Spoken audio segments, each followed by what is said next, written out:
Hello.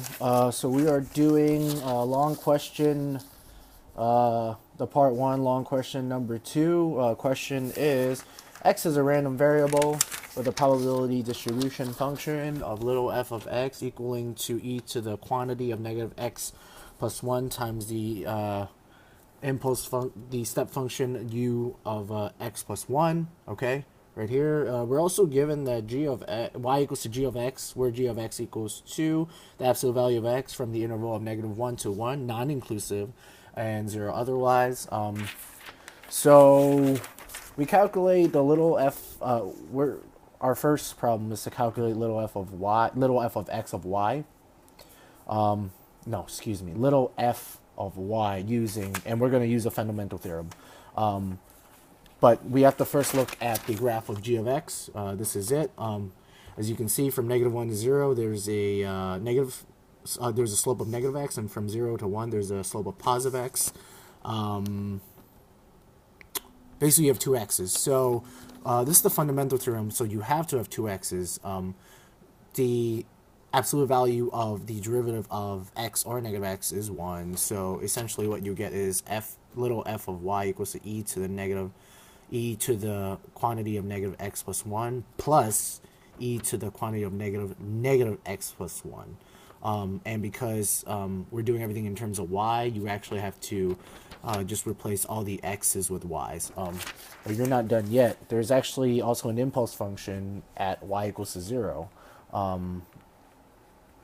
As you know, I'll show you later in the graph. To find the impulse function, you basically take the derivative of the f of x from 1 to infinity. We do 1 to infinity because the impulse function exists where y equals to 0. Y is equal to 0 from 1 to infinity and from negative infinity to -1.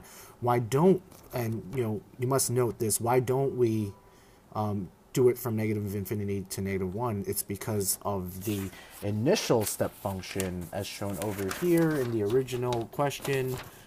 Basically, there's nothing in the negative region. So that's why we don't do it from negative infinity to -1, because of the impulse function, no, the step function u of x plus 1 in little f of x. Okay.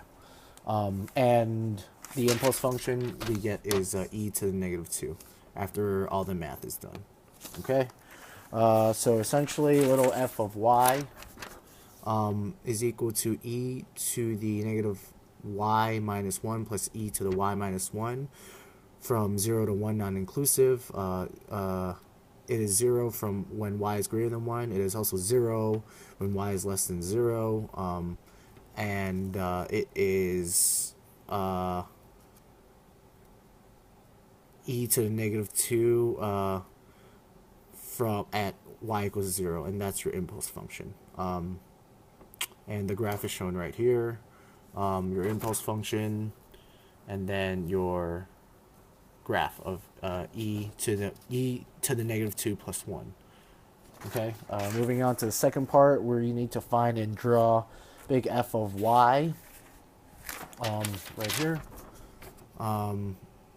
And we basically take the integral from 0 to y of little f of y, and that equals to your big F of y.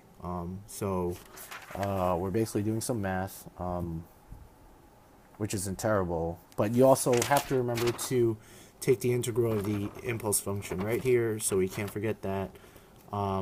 The area of the impulse function essentially equals to the impulse function itself. Here is all the math from 0 to y, and then that is what we arrive at right here. This is what we arrive at. Okay. And we find that big F of y is equal to e to the negative y minus 1 plus e to the y minus 1 plus e to the -2 from our calculations. From the interval of 0 to 1, non-inclusive, big F of y equals to 0 in the interval y is less than 0 and equal to 1 when y is greater than 1. The reason why there's a 1 there is because every probability, the sum of the probabilities eventually will equal to 1. And so, like, the sum of all the events, all kinds of events, will eventually equal to 1. So that's why when big F of y equals to 1 when y is greater than 1. Thank you.